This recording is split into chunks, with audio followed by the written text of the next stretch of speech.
started. Hi, everyone. Thanks so much for joining us today.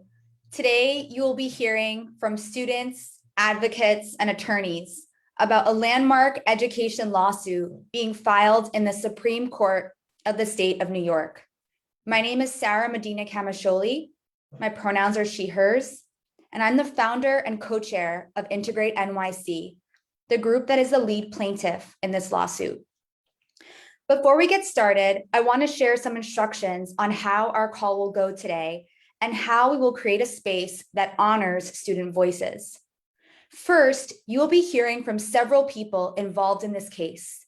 And once that's over, you will have the opportunity to ask questions. We're going to keep everyone but our speakers muted throughout the press conference. You can put your questions in the chat box, and we will try to get through all of them. If you want to direct a question to someone specific, please indicate that. Otherwise, we will field them as a group. We should wrap up this whole thing in about an hour. This is being recorded and live streamed. If you want a recording or have any questions after this call is over, please feel free to contact Rekha Radhakrishnan, whose information is in the chat box. Now, let me start by sharing a little bit about myself and how Integrate NYC became part of this critical effort. As an English as a second language teacher in the South Bronx, many of my students would ask me, why am I still in ESL if I speak English? I never quite knew how to respond. But we both knew that the error had much less to do with the required exit exam and much more to do with racism, inequity, and neglect, things many of them had experienced since their first day of school. As a Puerto Rican educator and a first-generation college graduate, the injustices of these conversations moved me to action. In response, I worked with students to facilitate conversations about racism, inequality, and the neglect of student voice in education. Soon after, 6 high school students worked with me to found Integrate NYC. At first, a small after-school program. Now, the first organization to convene students across segregated schools to design solutions for school integration and racial equity. The more Integrate NYC built dialogue, community, and policy, the more I realized a simple truth. If we honor the voices of students, we can rediscover the inherent unfairness in our school system and develop unprecedented, innovative solutions. Since our founding in 2014, the New York State Board of Regents has invited us to the state capitol. They have celebrated our work, called it some of the most intelligent, sophisticated work on the issue. The mayor of New York City has assembled an intergenerational advisory committee, which later the chancellor held a press conference celebrating, and he vowed to adopt the student platform on real integration as part of the solution to remedy the city's entrenched segregation. But today, our schools remain the most segregated schools in the country, and our student solutions remain unimplemented.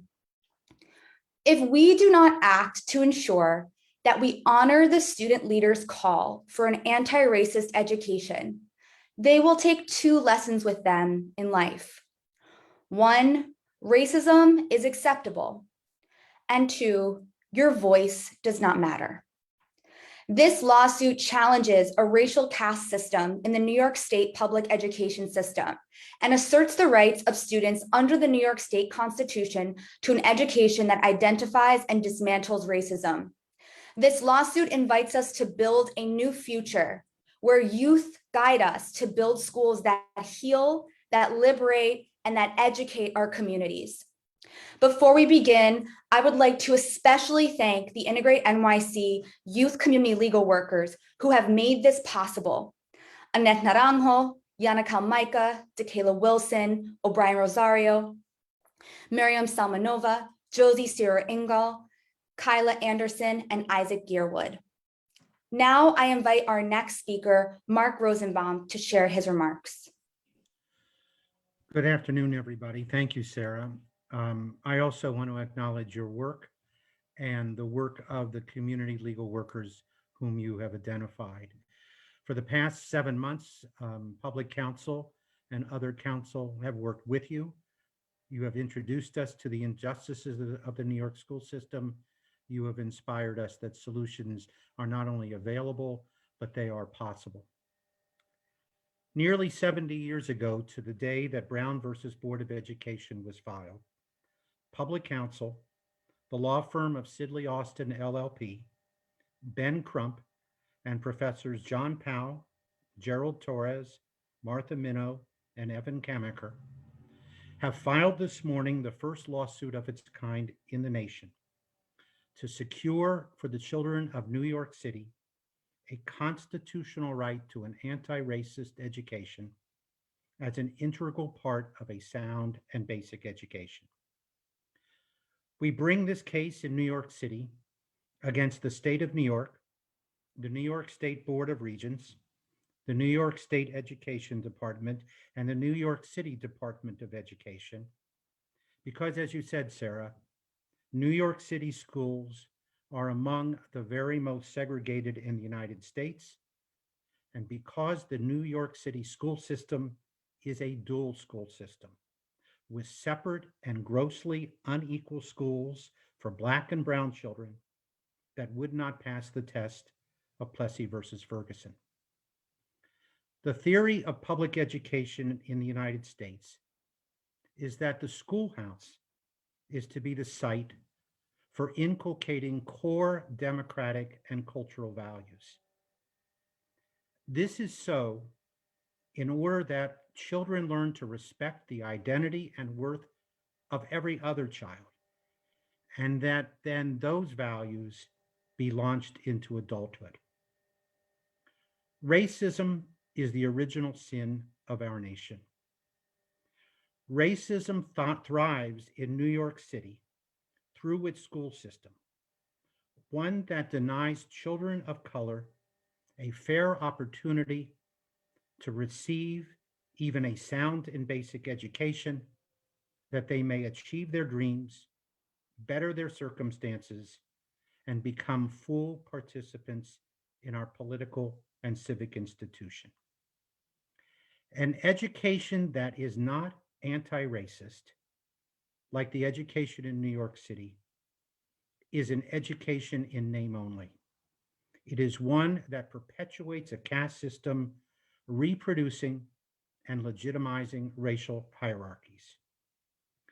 An education that is not anti-racist, like the education in New York City, is rather an indoctrination to the most toxic beliefs in American society, the most toxic beliefs on the planet. Teaching anti-racism is more critical to the well-being of our children and to our communities than, say, teaching about the Roman Empire. And here's perhaps the main point. All children are gifted.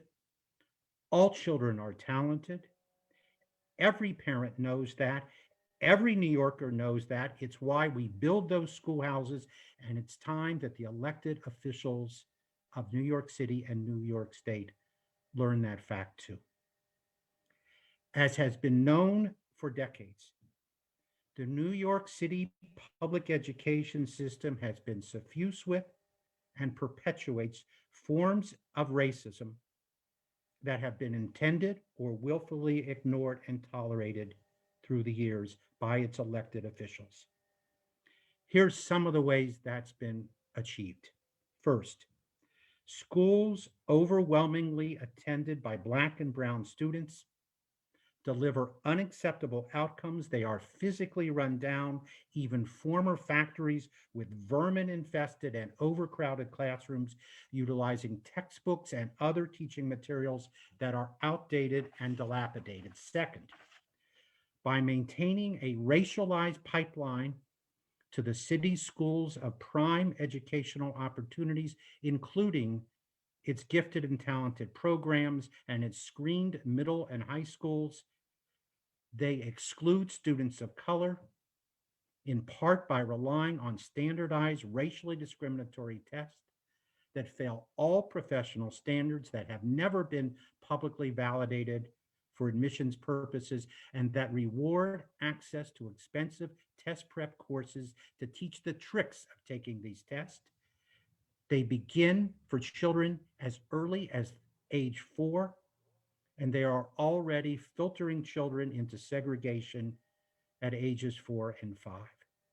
Third, the system fails to meaningfully recruit, retain, and support a diverse educational workforce to provide challenging and empathic instruction to the benefit of all students. Fourth, by failing to provide all administrators, teachers, and students alike with the education and tools to identify and dismantle racism, and to provide appropriate and adequate mental health support systems to redress these harms. And finally, fifth, by allowing schools to teach a Eurocentric curriculum that centers white experience and marginalizes the experience and contributions of people of color. In a few moments, you will hear from students from within the New York City school system who, along with their peers and many supportive teachers, have spearheaded the struggle for anti-racist schools. These students' stories are the stories of civil rights champions who fight every day for all of us to rid the schools of racism, that we may rid our society of racism. These students fight that no New York City student ever be asked again, as has been the case, to write the pros and cons of slavery on a classroom whiteboard, or be denied access to one of New York's so-called schools simply because their family cannot afford the thousands of dollars it costs to enroll in test prep courses. These students fight for first-class schools for all students. These students are all our teachers. Thank you. Next, I will invite CJ, a student plaintiff and the president of the Black Student Union at Brooklyn Technical High School. Thank you. Hi, I'm CJ. I'm 17 years old and I'm a junior at Brooklyn Technical High School. And as Sarah said, I'm president of my Black Student Union. I've been a part of the DOE for my entire life, really the majority of my life. And the more I've been a part of the system, the more I've watched and seen and learned, the more that I've realized that the DOE, day in and day out, is harming every single one of its students at every level.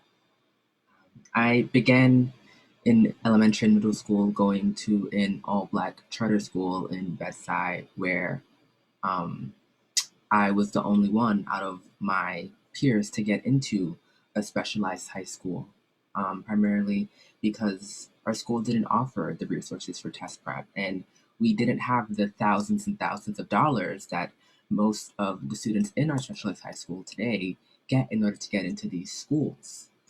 And once I made it to tech, I saw that dynamic reflected in the population. It's a school that's 60% Asian, 20% white, 7% Latinx, and 6% Black, in a school system that's 70% Black and Latinx.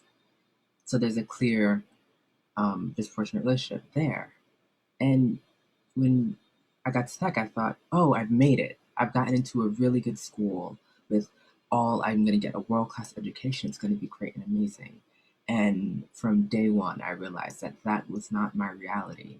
From the racist testing that made me get into the school, to the teachers not looking like me or even not looking like their majority Asian students, to the curriculum that they were teaching not representing the population of the students, to the students saying racial slurs to me about watermelon fried chicken and touching my hair and saying that I do not value education as much because of the color of my skin. Every day, day in and day out, I experience these, and my peers experience these instances of racism, of hate, of prejudice towards us, in an environment where we're simply trying to learn. I have my Black peers come to me with problems of microaggressions and hate instead of having to focus on their work, that being their biggest problem of the day. Our school consistently teaches competition over compassion and being better than the person next to you instead of being your best self in order to better everyone around you.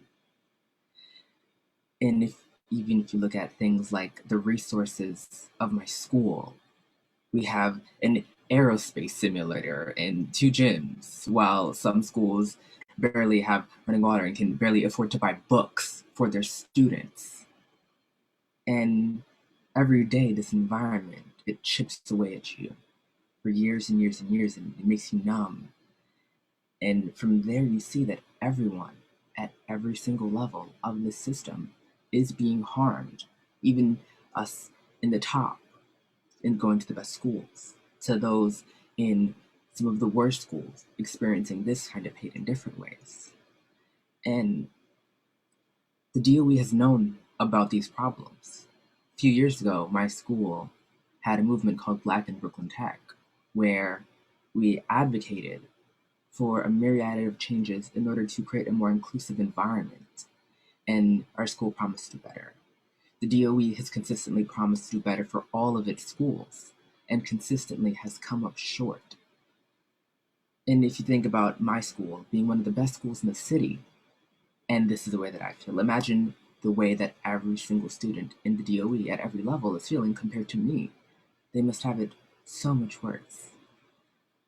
We here, me and my other plaintiffs, are here as students, not from specialized, not from screened or unscreened or ad op. We are here representing every single student at every level, all 1.1 million students that the DOE is accountable for. We are here to say that enough is enough. This system is larger than any one individual. That's the point. It's a system that has systematically hurt our students. And as the biggest stakeholders in this community, and as the people who have the most to lose and to gain, and who should have the biggest voice today, every single student in the DOE is saying that enough is enough, and that everyone will no longer be harmed, and that it's time for us to make a change. Thank you, CJ. Next, I will invite David Kirkland of NYU to speak with us. Thank you, Sarah, for inviting me to be part of this conversation today. And thank you, CJ, for sharing your story. I'm David E. Kirkland, the Vice Dean for Equity, Belonging, and Community Action at NYU Steinhardt, where I also serve as Executive Director of the NYU Metro Center and Professor of Urban Education. My pronouns are he, him, and his, and I do want to acknowledge that today I'm sitting on unceded Lenape land. Now, with that said, I want to reiterate the point made by others that we are failing our students, especially our BIPOC students, who account for the vast majority of students being served by New York City schools. These are the students who lean on us in spite of their circumstances, who look to New York City schools for care and safety, but behind that, they look to our collective imaginations and our powerful wills to invent a world that deserves them. So we would be remiss not to be here today advocating for them, because we know that they are not broken, but the system is, and that it is gross negligence to continue to force dependent people who have very little choice into a system that will racially harm them. As my colleagues have said, New York City schools fundamentally operates as a caste system, with the doors to a pipeline of elite schools open to privileged white students, while the Black and brown students who make up the vast majority of the city's students attend schools that have neglected them and have been neglected by the state and by the city. In New York City, we have a tale of two systems, one that concentrates privilege and opportunity, and another that concentrates vulnerability and social suffering. As countless studies have made clear, this form of institutional racism is real, And it intersects with other social realities such as gender and language bias, housing instability and food insecurities, age and ability hierarchies, economic oppression. And while COVID, right, this time that we're in right now has lifted the curtain on many of these crimes, even before we are forced to stare at the digital divide, finally understanding that material resources such as technology aren't evenly distributed across our schools, before we acknowledge that some kids would struggle, economically less advantaged kids, Black, Brown, and Indigenous kids, multilingual learner kids, kids with IEPs and 504 plans, in this moment of Black Lives Matter, COVID-19, and against screams of I Can't Breathe, we're being reminded of the grim reality of segregation in New York City schools. So as we approach the 70th anniversary of Brown versus Board of Education, it is past time that we look for ways to redress how opportunity barriers have imperiled education in the city, because almost every significant divide that we see in education in New York City can be traced to students being separated by race, sex, national origin, and religion. These issues have become increasingly difficult to deal with because equity often gets relegated to a lower status in conversations about school improvement and school reform. But if we are to advance excellence in education, we must first advance equity in education, because the issues of equity and excellence in education are not separate, they are inseparable. Let's make anti-racist education a constitutional right. Our students deserve it.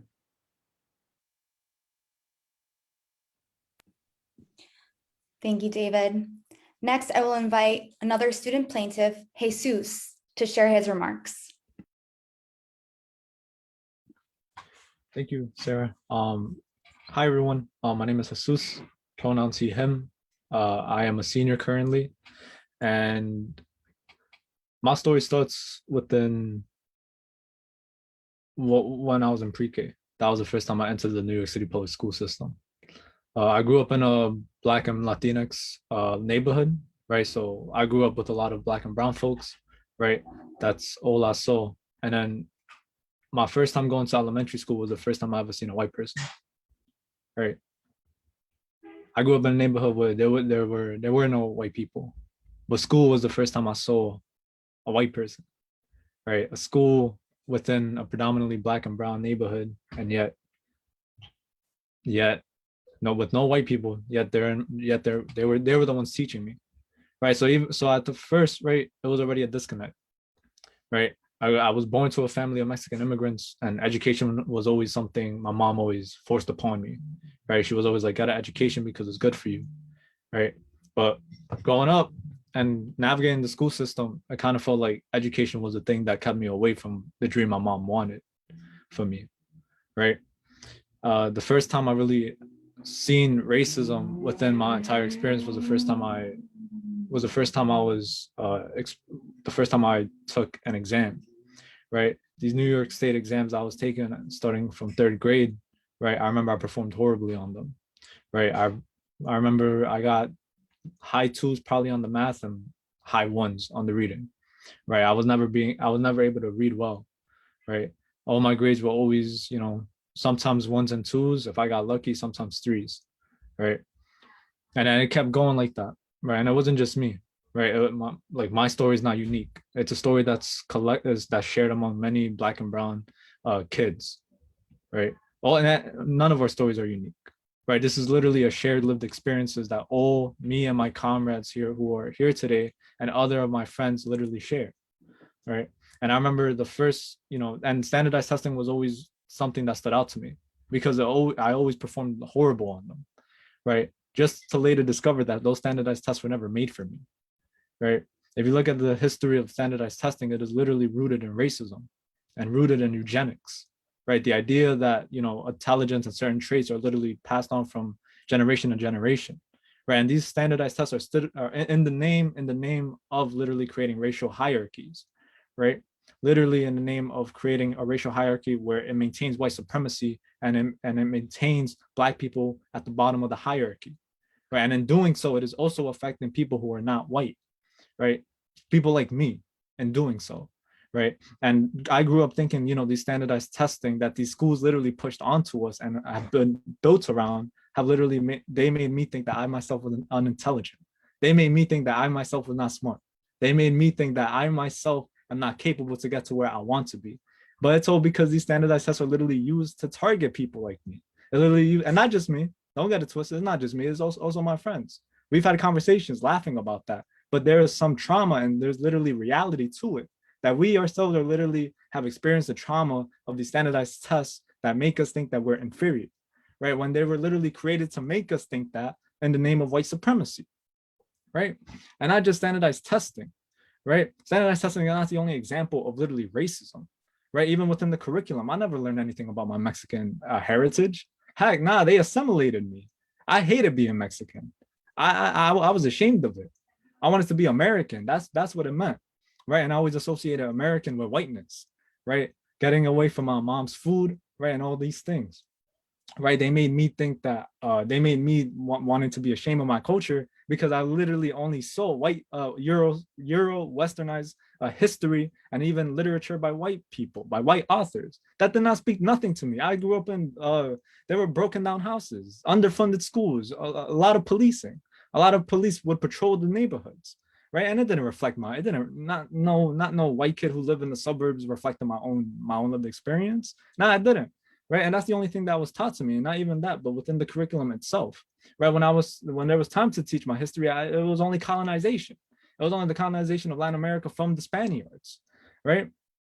And then on top of that, I literally have stories of my friends who have literally been criminalized, right? They haven't even done nothing, right? But they've literally been kicked out by security guards for no reason, right? Just for wanting to learn, just for literally just sitting down and having a hoodie on, for having a hoodie on. And yet, and that's not unique. It's happening. It keeps happening. And it's literally because there is a network of racism that maintains the foundation of the schooling, of the school system, right? When I spoke about standardized testing, right? Those are literally used to create these racial hierarchies, right? And this is literally the reason why there is segregation that still exists, right? Plessy v. Board happened almost 70 years ago, but yet we still have segregation. If anything, segregation got worse, right? And it is because these damn standardized tests that literally perpetuate racism, right? That literally maintain a system that that Brown v. Board tried to answer, but yet it didn't, right? That's the sad reality of it. Segregation didn't end. It evolved through gifted and talented program. And the person who created that idea was literally a eugenicist and a racist,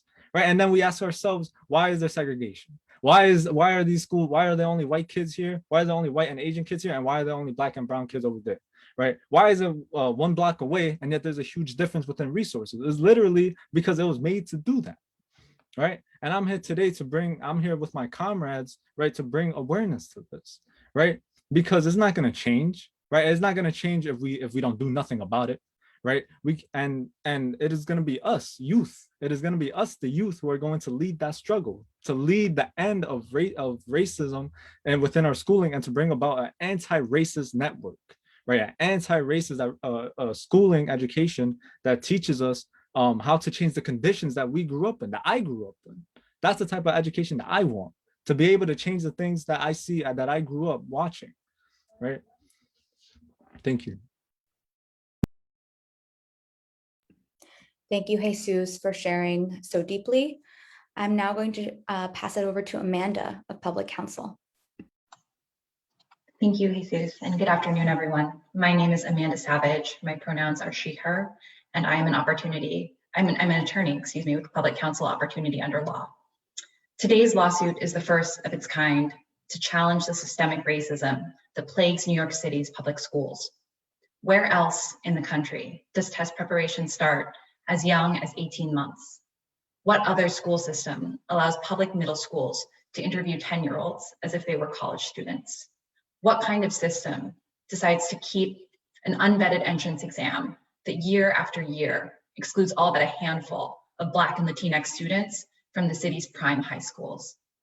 These practices are not just unconscionable, they are illegal. New York State Constitution guarantees all students an education that prepares them to participate meaningfully in civic life. An education system that segregates students by race, that marks them with badges of inferiority and superiority based on their access to race and wealth privilege, cannot fulfill this mandate. Most of the remedies that this case seeks are actions that the state and city have repeatedly acknowledged are necessary. Recruit more teachers of color so that students don't have to go through entire segments of their schooling without a single Black, Latinx, or Asian teacher. Stop allowing schools to teach a white and Eurocentric curriculum so students can learn about the achievements of people from diverse backgrounds. Take action to prevent and redress the racist incidents in New York City schools, such as teachers claiming to be unable to tell their Asian students apart, or assigning Black students to research the origins of the N-word, while assigning white students other research topics. Other remedies are painfully obvious. Don't use admissions barriers like 4th grade state standardized test scores that reward family affluence, that can be gamed by expensive test preparation, and that weren't designed to be used for admissions purposes in the first place. These solutions are not rocket science, but they will make an enormous difference in ensuring that the New York City school system actually provides all of its students, and not just the privileged few, with the education they deserve. Thank you. Thank you, Amanda. I now have the opportunity to invite Fadila, another one of our incredible student plaintiffs and advocates, to share her story. Thank you, Sarah. My name is Fadila. I am a senior at Brooklyn Latin, and I'm here because I believe in creating the change that I want to see. The journey to anti-racist education cannot wait as long as we recognize the true fact that all students deserve to be valued. Similar to CJ, I attended a charter school in the South Bronx that was predominantly Black and Latinx, and was the only Black student within my grade to get accepted into a specialized high school. Even prior to actually taking the test, though, along with my peers in my middle school, we didn't have much exposure to the resources that would prepare us for the test in the first place. So in what ways is that fair? And attending a specialized high school currently has really exposed racial tension into my life that has harmed my growth into self-love, but has also empowered me to be here now and say that I stand for and alongside youth and ensuring that all students are valued within the educational system. So the problem that I see, and that, you know, my fellow peers on this call right now agree on unanimously, is that there is a continued presence of racism within schools, and that's so deeply rooted within the educational system.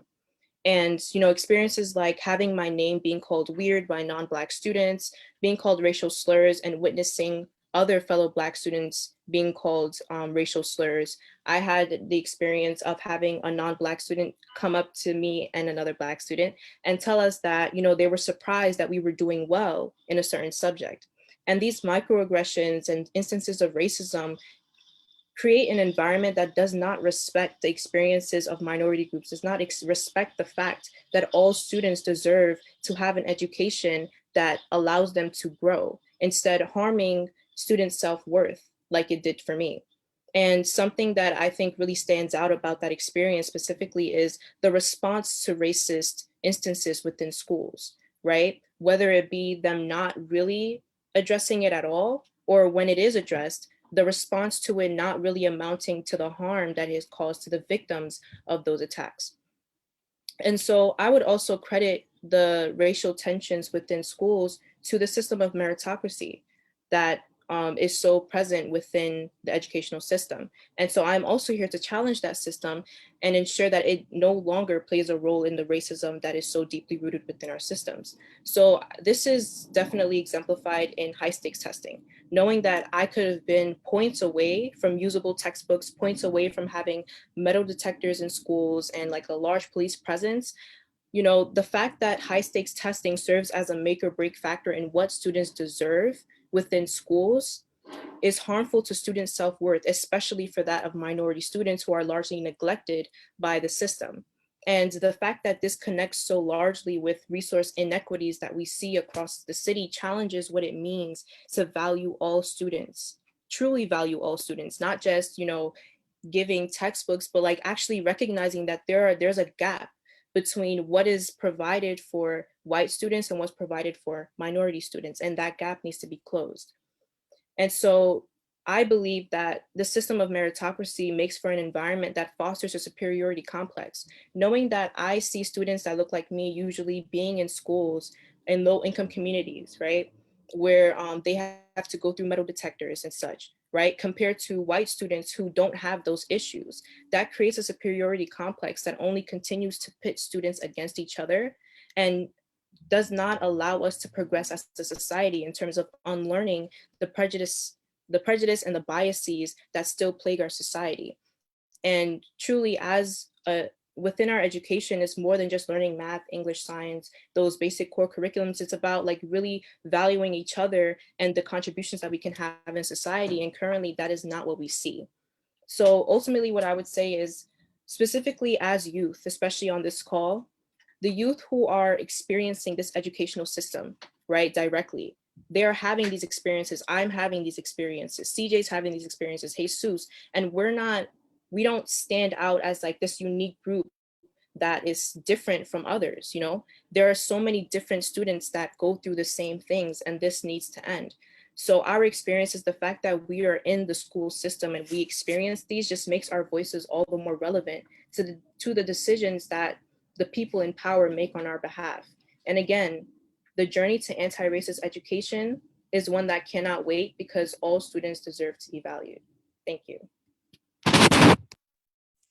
Thank you, Fadila, too, for your words. And thank you to all the students who brought such courage to today's press conference. Now, a message to our folks here from the press. If you have a question, please put it in the chat. If you have the public chat, and if you have a question specifically for a student, identify it as such, who it is for in the public chat, and we will field it. Mark will be facilitating those questions.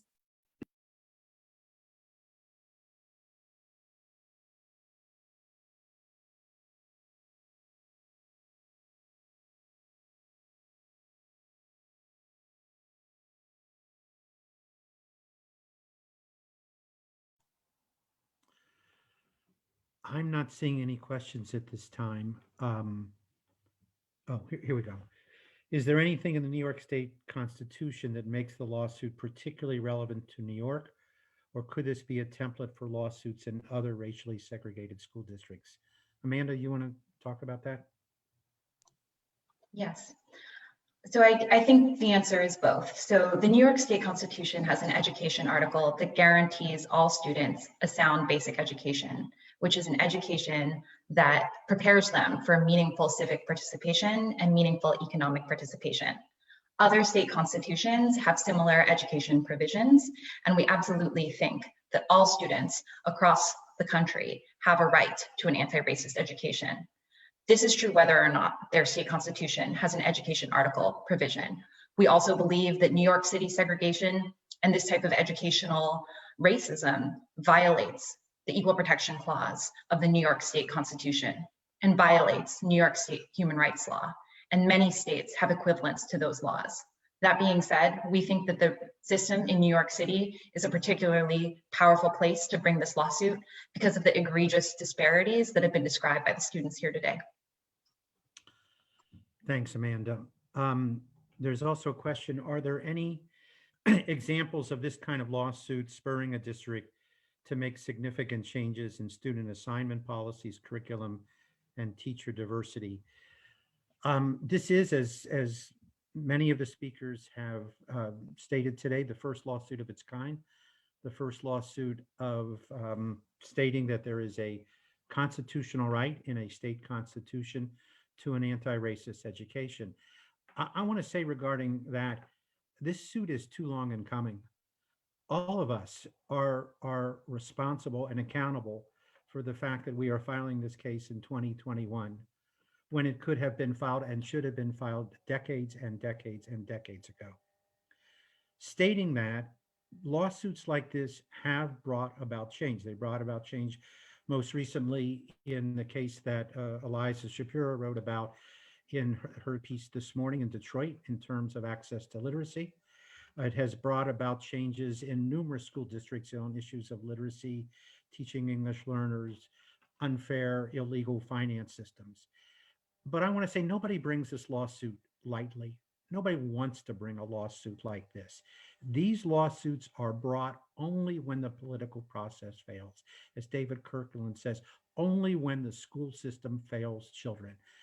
I'm hoping, I'm expecting that this lawsuit will not last long, and that elected officials will respond to the voices and experiences of these young people and over 1 million more like them, to say that this matter belongs in the classroom, in a courtroom. But make no mistake, we are prepared to fight. And we will fight and we will win, and not at all deliberate speed. If the city and the state of New York do not respond once and for all to the racism that permeates its school system, we will be in court.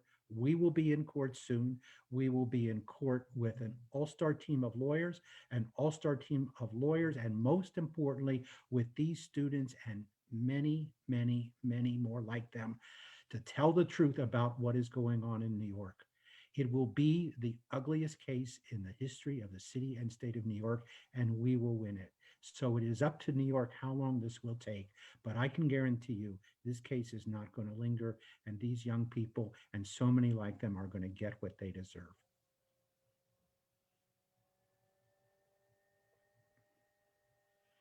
David, did you want to add anything additional about the work you do with respect to these young people? Not at this time. I think that the young people spoke for themselves, and I think that you just spoke powerfully. I sure did. Any other questions? A question, Sarah, you want to take a look at this question for Integrate NYC activists, and you or any of your colleagues. The lawsuit calls for eliminating the current screens for G&T, gifted and talented and specialized middle high schools, and any similar processes that preserve the current discriminatory outcomes. Can you describe what, if any, type of system you'd prefer? I'll change that to say is your right to see in their place. And if you want to start out, Sarah, and then take it to other young people as well, that would be great. Absolutely. Do you mind repeating that question one more time? I had a little bit of a check. The lawsuit calls for eliminating the current screens for gifted and talented and specialized middle and high schools. Yep. And any similar processes that preserve the current discriminatory outcomes. Could you describe what, if any, type of system you would prefer to see in their place? Sure. So I'm going to defer to our youth organizers on this, and I'm going to particularly call on Annette Naranjo if she would like to talk a little bit about Integrate NYC's work about building the 5 R's of real integration, addressing barriers to enrollment, addressing resource inequities, addressing the inequity of teacher representation, culturally responsive curriculum and relationships, and decriminalizing schools and investing in restorative practices. Annette has been working with Integrate for more than 6 years and has helped us to build that platform. Annette, can you talk a little bit more about why the 5 R's, in your mind, of integration are a better model than one that screens and sorts students? Yeah, for sure. So our 5R platform,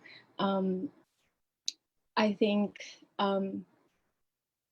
regards the whole student and the whole human being. Like Fadila too mentioned, our current school system doesn't really teach you about they'll teach you about math and science in particular and allocate funds there, but not teach you who you are as a person and how to be as a person and how to grow.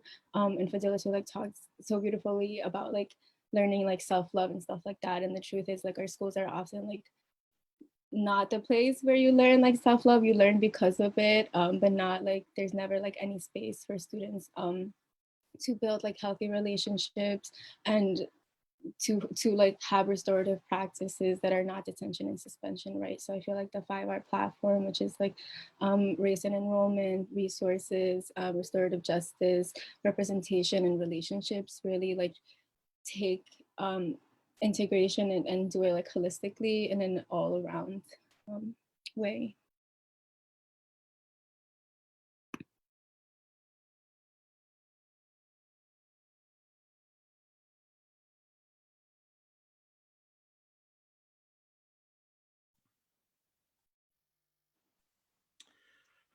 I don't see any additional questions. To close out, Sarah, do you or anyone else, the community organizers or the students, want to add anything in conclusion? I would just ask if any of the community legal workers we have here, Josie, Miriam, Kyla, O'Brien, you all have been so critical to this work and to building out this, and all of you are New York City DOE alum. Would any of you like to make a closing statement about why this is important to you?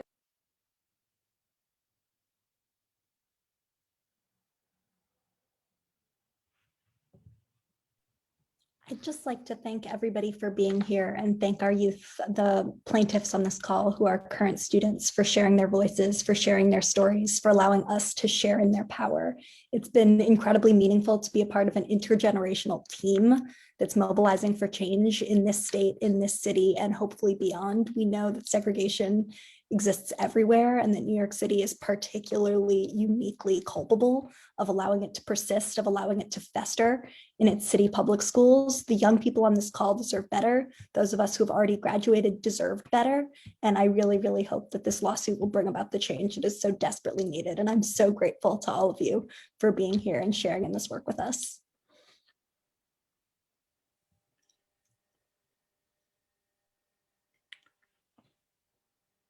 Well, I want to thank you all for being here. David? I just wanted to add one thing before we leave, right? And it goes to the question about why the lawsuit right now is so pressing.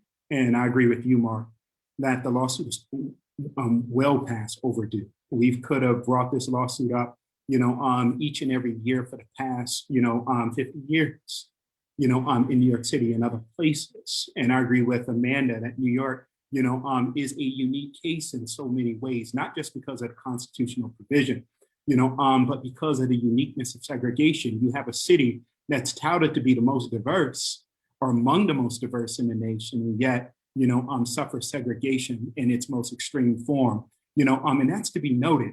But I think the other reason is that COVID, put into sharp relief what we already knew.